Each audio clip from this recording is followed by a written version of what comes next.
This is Dr. Lou Sella. I'm a doctor of sport and performance psychology.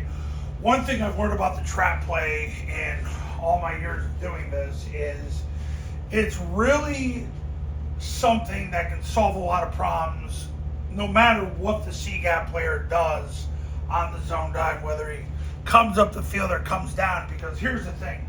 The bottom line is if the defensive tackle keeps coming up the field and he's just that unbearable, as he charges up the field, you can trap him.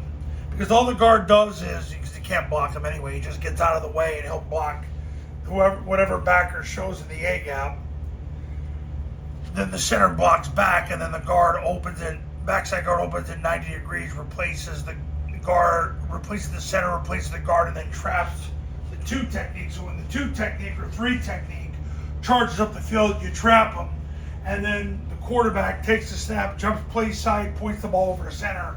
The B-back sprints through the ball, sprints through the play side, hip of the guard. He'll hug the tackle's block on the mic, and then the B-back will run off the right leg of the play side tackle and go to the end zone. The thing about it is it solves a lot of problems, but you just can't figure out what's going on.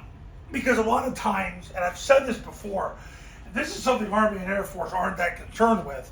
But what about if the C-gap player comes up the field, but the defensive tackle comes down to take the dive? Or, for example, the C-gap player comes down to take the dive, but the D tackle comes up the field. That situation right there can get really confusing because we're all conditioned that if the C-gap player comes down to take the dive, it'll end up being a pull pitch. But when you get like a front where there's a 2 or 3 technique and a 5 technique, if the C-gap player usually comes down to take the dive, you would think that the D tackle would take the dive as well, but a lot of times they just fly up the field. Trap solves a lot of confusion.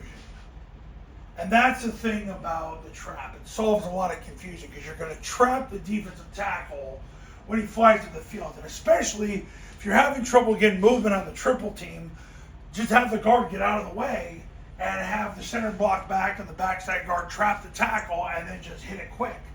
It's another way to get the dive going when the defensive tackle flies up the field. So that's trap. Now you also have if you run it out of flex, you have the receiver sweep and clear the 7 technique, veer in front of him and get to the mic to the free safety. And if he can't by the 3rd step because the C-gap player's closing down, he'll redirect around to get to the mic because that means the mic's scraping over the top, while the backside receiver rips across his face and goes to the middle of the field, goes to the goalpost. The play side A-back will twirl and block the 2nd level overhang. So he'll leave before the snap, hammer, double drive, and then square up, and then take 3 steps 45 degrees and get his inside knee through the 2nd level overhang. Backside A-back will run the pitch. He'll leave at the snap and run the pitch. But the trap solves a lot of confusion. So that's the point of the video. Trap solves a lot of confusion. Coaches, if you want to win big in 2026, pick up the phone and give me a call right now. Flip the script on your opponents in 2026 while everybody else is in the gun trying to shred and mesh and white cross and all that fun stuff. You line up under center, compress the formation, and run downhill with the Flexbone triple option offense. So give me a call right now, 570-332-0265, 570-332-0265, and go to tripleoptionfootball.com. I'll see you in the next video.